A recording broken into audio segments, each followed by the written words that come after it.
What a game that was for the Detroit Red Wings. A 2-1 victory in Toronto in overtime against the Maple Leafs, where, obviously, you know it had to be Dylan Larkin getting the game winner and the overtime 2-1 goal. Big shout out over to John Gibson.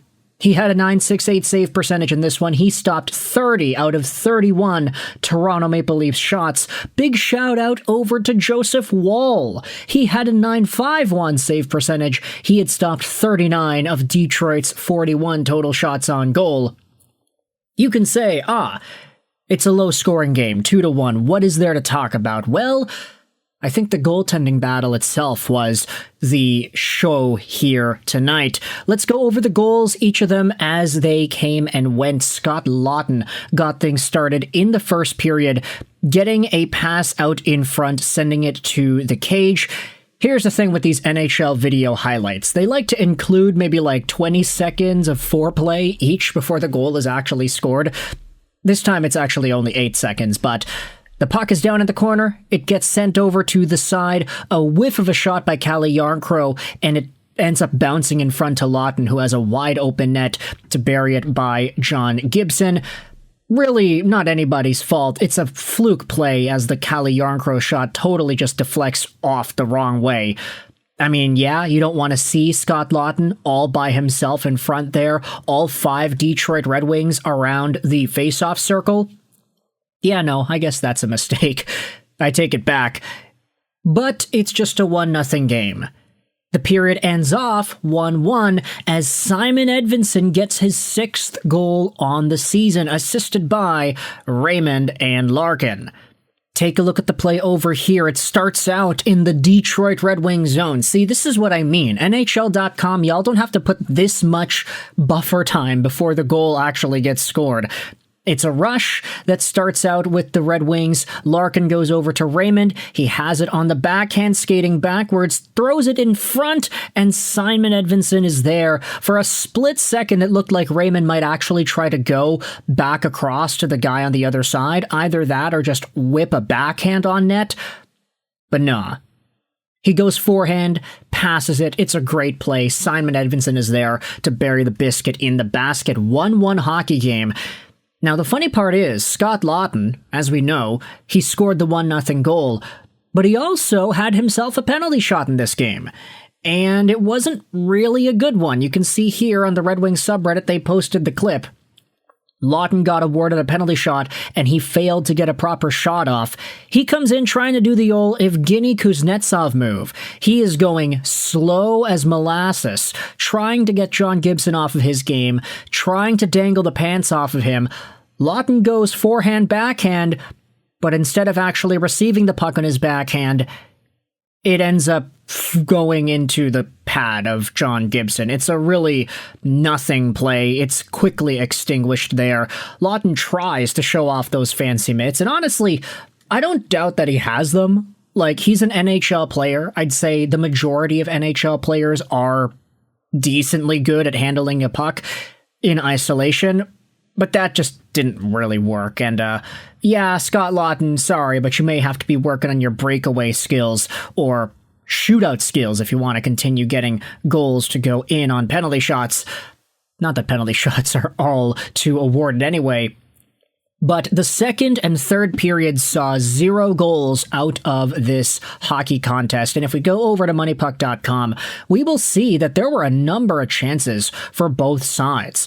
Second period in particular, there was a lot of activity with the Toronto Maple Leafs. John Gibson standing tall in this middle frame of the game. Also, in the last 5 minutes of the third, Toronto was getting a lot of offense to go. Detroit, second period end and third period start, they were getting a lot of offensive opportunities themselves. Good momentum either way, lots of action, but at the end of the day, the game, 60 minutes, ends off 1-1. Which is why we go into overtime. And it's not actually updated right now at the time of recording this video, but you can see here, it's Easton Cowan at the top of the screen with the puck, number 53. He gets chased down by the other 53, Mo Seider, and Cowan gets absolutely bullied.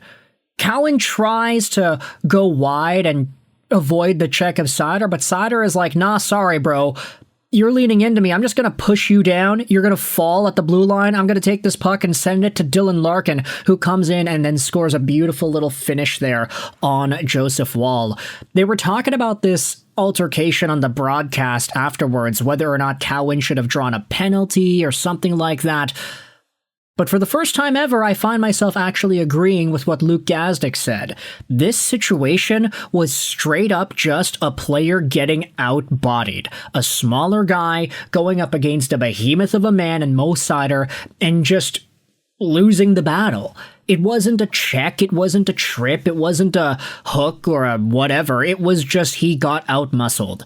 And that is obviously not Mo Seider's fault. He's taking advantage of his skill and his overall strength. That is why we put an emphasis on bigger, stronger guys when it comes to NHL teams, because sometimes they might cost you games in overtime. And John Gibson, at the end of the day, is the second star of the night with his .968 save percentage. If we go over to the standings, take a look at where this puts everything. Detroit is now tied with Tampa Bay for first in the Atlantic, but of course, Tampa Bay has 3 fewer games played. The Red Wings are increasing their lead on the Montreal Canadiens, and they are now tied for second in the league, period. Only Colorado has more points than the Detroit Red Wings this season. If you sort it by points percentage, the Red Wings are top 5 still, which I'd say is a reasonably good bet for a team trying to make the playoffs. Meanwhile, for the Toronto Maple Leafs, you take a look at that same Atlantic division. They got the loser point, yes.